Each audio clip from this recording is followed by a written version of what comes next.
Hello my friends, it's the Game Boy Geek here. Today, we're going to be cooperatively trying to save humanity. But we're not just going to be doing it in this sort of time capsule and only once. We're going to be doing it over the course of an entire year, and the game's going to be evolving with each month. We're talking about Pandemic Legacy here. So we have Matt Leacock, the original designer of Pandemic, teamed up with Rob Davio, the one who invented the Legacy system, and we put those two things together. This is for 2 to 4 players, and each game takes about 60 minutes. Cooperative is like Pandemic, but then it will evolve. The story will evolve, characters will evolve, the board will evolve. You'll be tearing up cards, you'll be adding stickers. The game plays like nothing else. I'm going to show you a little bit about this game, how it's different from regular Pandemic without giving you any spoilers, so you get a little flair as to what's kind of in the box and what this Legacy thing is all about. Let me show you how it was played a little bit, and then I'll see you on the other side for my final thoughts.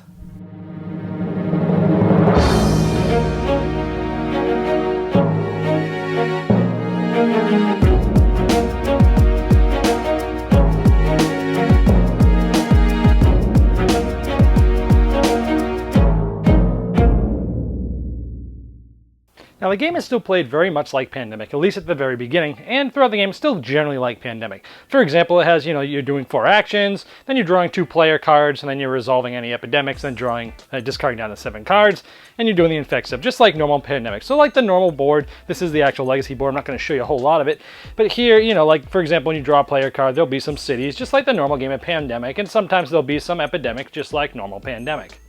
And just like normal infection turn, you'll be flipping over cards and you'll be infecting cities. And when epidemics happen, the infection rate will go up. So this much is pretty much like normal Pandemic. And you'll be trying to cure all 4 diseases. I'm purposely not showing you part of the board that I have stickers on already. But you'll be trying to cure diseases of different colors. And then if you eradicate them, kind of just like the normal thing. And just like the normal game, when outbreaks happen, you'll be counting them. And if you get down to 8, the game will end. Now here's where things start to get a little different. There's different objectives that will come out during the game. It's not always the standard cure 4 diseases. And you'll see that the game's played over 12 months. And so we'll see January through December here, and there's a certain amount of objectives. So January and February, you only have to complete 1 objective. March to all the way through till May, then you got to do 3 objectives to complete that sort of month. So you'll get different objectives and you're playing 1 year of the game. And on the back of the rulebook, you'll be logging your games. Here's the ones I have not played yet.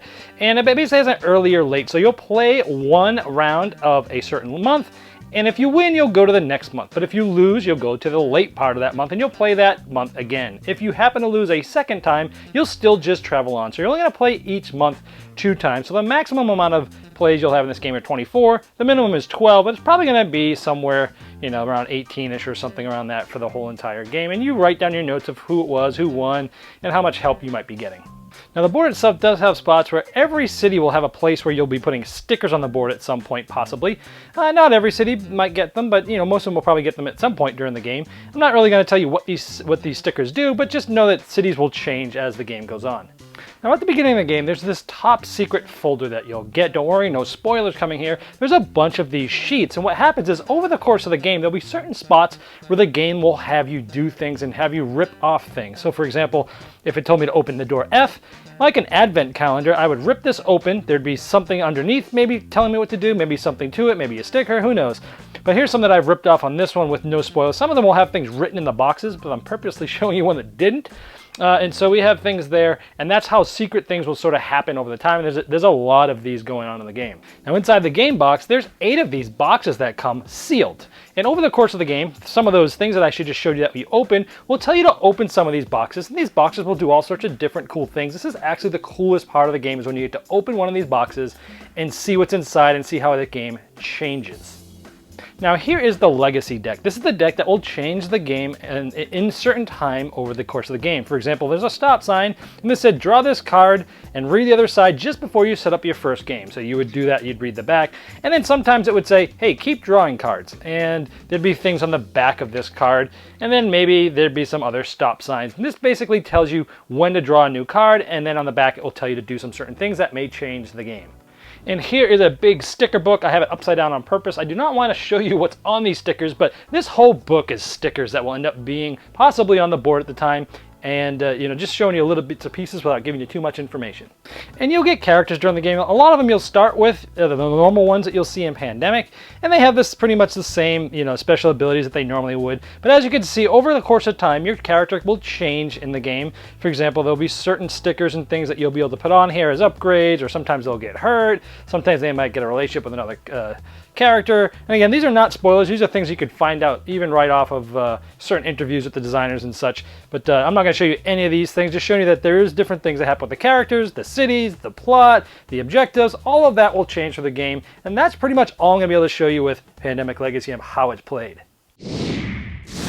Alright, well there's Pandemic Legacy. So what are my thoughts? Let me give you some overall feelings of the game. I had not played a Legacy game before. I have not played Risk Legacy, so this was my first experience in that.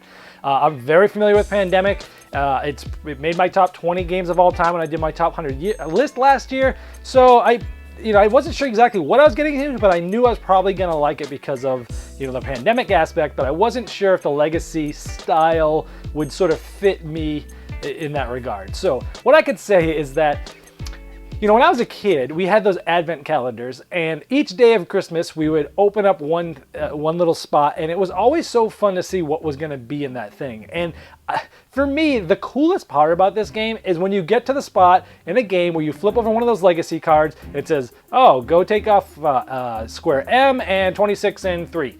And you rip these things off, and it's just like, it almost feels like it's Christmas, where you're like, what am I gonna get? I'm totally surprised. Oh, what's this? Put this here, here's a new rule. The game totally changed. Oh, here's some things to help you with how it changed. Oh, here's a new character, all this sort of things. And I really love that. That really is what made this game shine for me. Also going into those boxes, oh, you now have special clearance. Open up box number 2, and you open it up and you're like, oh, wow, what does this do? And then there's rules that go along with it. And it's just like the not knowing what's coming and then slowly being given these little like carrots in front of you, for me, made this game really fun. And that's probably the best thing about it for me, is the newness, the not knowing, and kind of following the storyline along with that. So overall, I did enjoy it. Now I'm roughly about just past, right about halfway through the game. I'm in the month of June. I'm on my 8th play. And so I've gone through enough to feel like I can talk a little bit about the game. Now, so overall I did like it.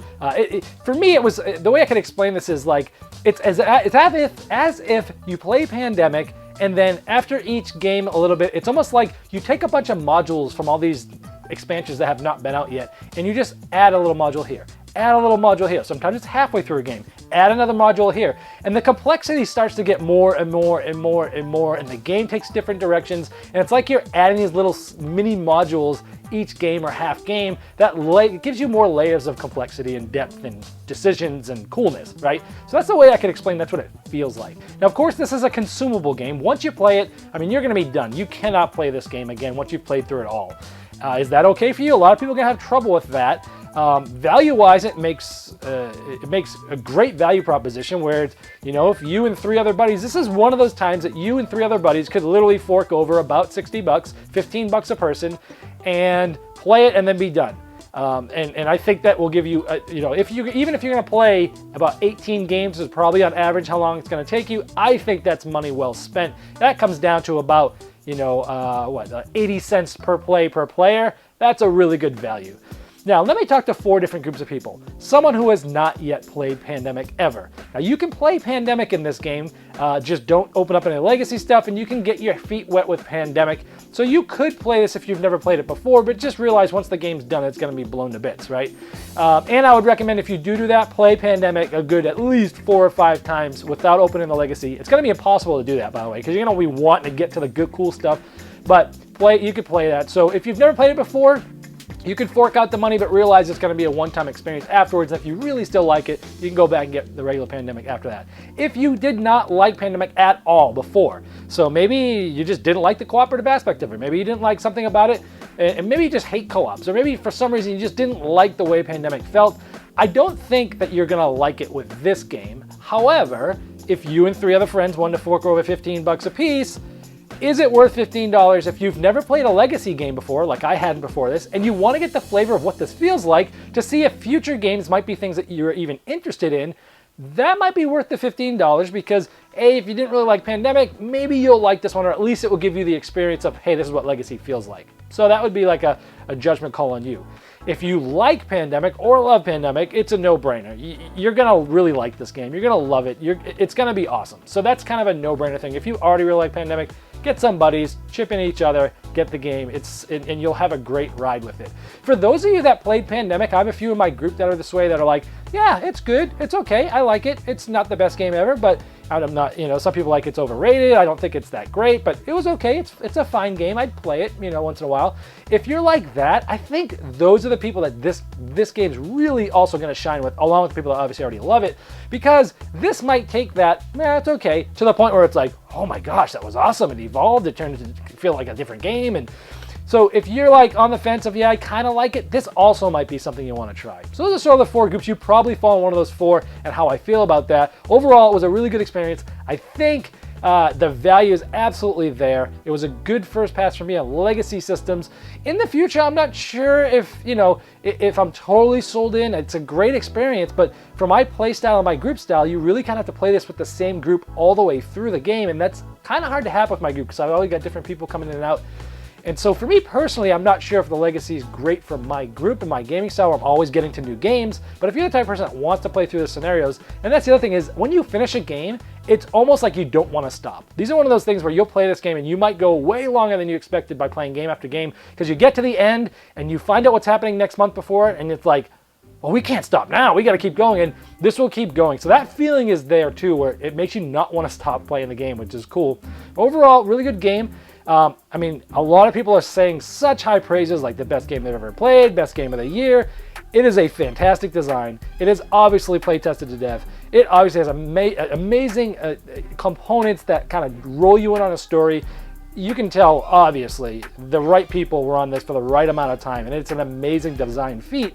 But at that standpoint, I don't think it's the best thing ever that I've ever seen. It just was a very unique experience that was really good, really fun, something I never felt before in a game. But at the same point, I'm okay with stepping back and going, okay, I've played it. I don't ever need to do this again, and maybe I won't even need to play Season 2 because I've done this. But that's just me right now, and that's kind of how I feel about Pandemic Legacy. You may feel different. I'd like to hear what you think in your comments below, and I'll see you around.